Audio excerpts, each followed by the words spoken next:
Good evening student, RC mathematics classes में आपका स्वागत है। क्वेश्चन नंबर 11 है, जो इंपॉर्टेंट क्वेश्चन है, छत्तीसगढ़ बोर्ड एग्जाम द्वारा किया गया है। ये क्वेश्चन बहुत ही इंपॉर्टेंट था, जो आया हुआ क्वेश्चन है सेट ए में।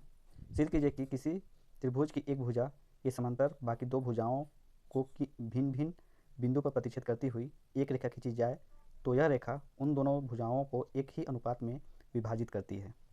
ठीक है, ये क्वेश्चन दिया हुआ है, इस क्वेश्चन को सॉल्व करना है।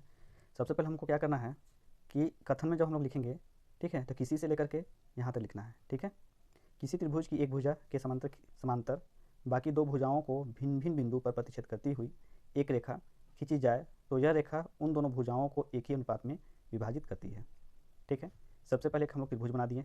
ठीक है, किसी त्रिभुज के समांतर त्रिभुज ABC के समांतर BC के समांतर क्या हो गया, DE हो गया। जिन दो बिंदु पर क्या करती है, प्रतिच्छेद करती है।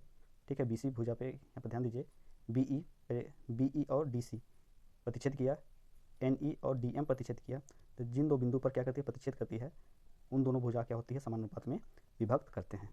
ठीक है, इसके बाद देखिए यहाँ पर ध्यान दीजिए इसके बाद फिर क्या है, आपको एक त्रिभुज ABC है, एक त्रिभुज हमको मालूम है क्या है, ABC है। ठीक है, जिसमें BC के समांतर खींची गई रेखा अन्य दो भुजाओं को AB और AC को क्रमशः D और E पर क्या करती है, काटती है। ठीक है, BC भुजा की जो रेखा है, समांतर जो रेखा खींची गई है वो DE, ठीक है, और रेखा किस पे, DE पर क्या करती है, काटती है। ठीक है, सिद्ध क्या करना है आपको, सिद्ध करना है AD बटे BD बराबर AC बटे, ध्यान दीजिए, सिद्ध करना है AD बटे BD, ठीक है, बराबर AE बटे EC। ठीक है, हमको सिद्ध करना है। ठीक, नेक्स्ट देखिए, B को E से तथा C को D से क्या किया, मिलाया, तब हमको क्या मिला, DM लंब क्या मिला, AC, और EN लंब AB मिला।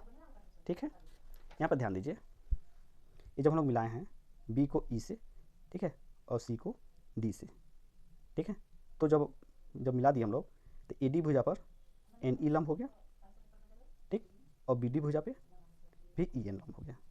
ठीक, AE भुजा पर DM लंब हुआ। ठीक है, आगे देखिए, त्रिभुज ADE का क्षेत्रफल हमको निकालना क्या, त्रिभुज ADE का क्षेत्रफल बराबर 1/2 आधार गुणित ऊंचाई, ये फार्मूला होता है।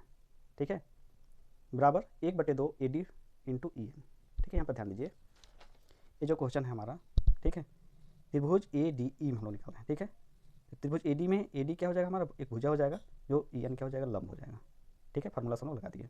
इसी प्रकार से हम लोग क्या निकाले, त्रिभुज BDE का क्षेत्रफल। ठीक है, सेम फार्मूला 1/2 आधार गुणित ऊंचाई। ठीक है, इसमें क्या हो जाएगा, BD बटे EN। ठीक है, यहाँ पर ध्यान दीजिए, सेम 1/2 BD इंटू EN। ठीक, इसी प्रकार से हम लोग क्या निकाले, ADE के लिए निकाले जब 1/2 AE इंटू DM, और DEC की जब निकाले 1/2 EC, 1/2 into EC into DM, दोनों को हम लोग क्या कर दिए, भाग दे दिए। ठीक, जब हम लोग भाग दिए हैं, तो त्रिभुज ADE का जब क्षेत्रफल निकाल रहे थे, तो 1/2 गुने DM गुने EN बटे 1/2 BD इंटू EN, 1/2 से 1/2 कैंसिल हो गया, EN से EN कैंसिल हो गया, AD बटे BD हमारे पास बच गया। ठीक है, त्रिभुज ADE का क्या हो गया, हमारा क्षेत्रफल निकल गया। ठीक, फिर हम लोग क्या किए, ADE पुनः ADE के लिए निकाल दिए। ठीक है, ADE में 1/2 AE इंटू DM, यहाँ पर ध्यान दीजिए, ADE में निकाल चुके हम लोग, है ना, यहाँ पर ध्यान दीजिए, 1/2 AD इंटू EN, यहाँ पर हम लोग रख दिए। ठीक, यहाँ पर निकाल चुके हैं त्रिभुज ADE में 1/2 इंटू AE इंटू DM। ठीक, यहाँ पर रख दिए, है ना। त्रिभुज DEC के लिए जब हम लोग निकाले, यहाँ पर निकाल चुके हैं 1/2, है ना, इंटू EC इंटू DM, भाग दे दिए, 1/2 से 1/2 कैंसिल, DM से DM कैंसिल, AE बटे EC बच गया। ठीक है, इसे समीकरण नंबर 1 दे दिए, इसके समीकरण नंबर 2 दे दिए। त्रिभुज ADE और त्रिभुज DEC एक ही आधार DE तथा समांतर रेखा BC और DE के बीच बने दो त्रिभुज हैं। ठीक है, ADE और DEC देखिए, ADE और DEC, ठीक है, ये DE भुजा पे ही बना है, दो त्रिभुज। ठीक है, देखिए ADE DEC एक ही भुजा पे बना है। ठीक है, दो त्रिभुज बने हैं, यहाँ पे यही लिख रहा है।